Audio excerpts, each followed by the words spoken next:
have sex. That sex is the most powerful thing you can ever have. It's like bonding with people, and you can bond with the wrong people. If I wanted to have sex, I should have sex with 20 people, multiple partners.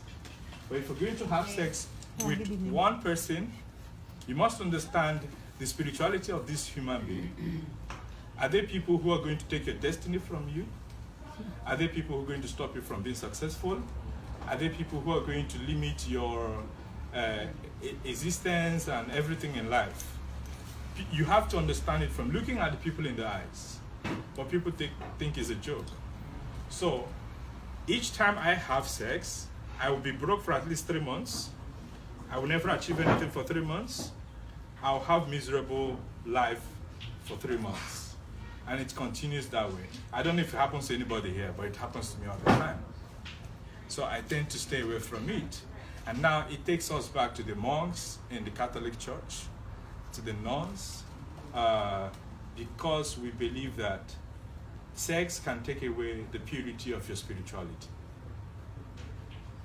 And this can only be understood by people who are connected to the earth, to the true religion of where they come from.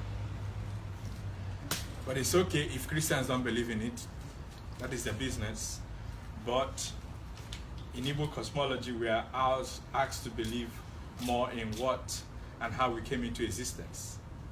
Now, in Igbo land, we call tradition Omenala. O-M-N-E-A-L-A. Omenala, which is tradition. And in Igbo land, how many minutes do I have? You have time? Yeah, go ahead. Okay. Yeah. In Igbo land, we have Christianity as the current religion, which has completely deceived so many people. I have heard to take a lot of pastors to the shrine where I perform rituals, secretly. They're still on my Facebook. So when I talk about my religion publicly, they come into my inbox and say, Prof, please don't say this publicly. I say, no. When next few people inbox me, I'm going to list your names on my Facebook. Because they come to my shrine and then they say they come to take powers to go and perform miracles in church.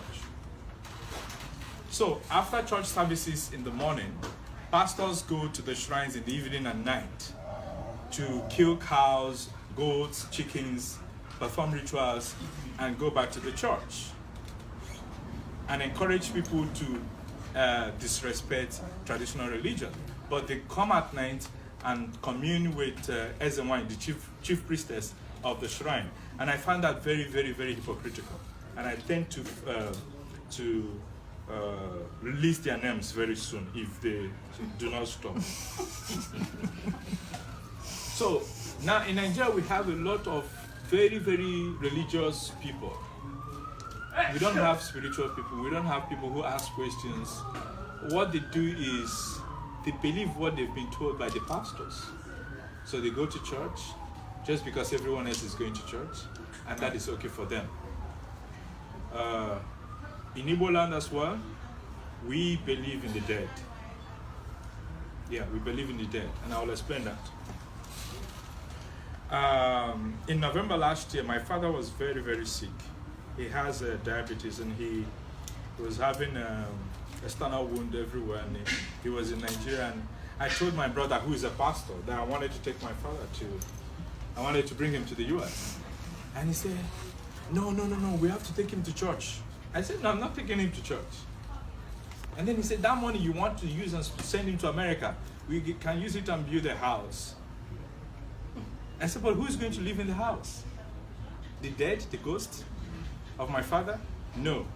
So I ignored his call for 3 weeks, and I brought my father to Ohio University, and he stayed with me for 6 months, and he got very, very well. So he didn't die. No, but while he was in my house, so many people in my village were dying, and each time anybody died, I'll tell my dad, oh, you know this person, he's dead. And he said, no, I'm not going back there. I don't want to die like that. But this is the truth.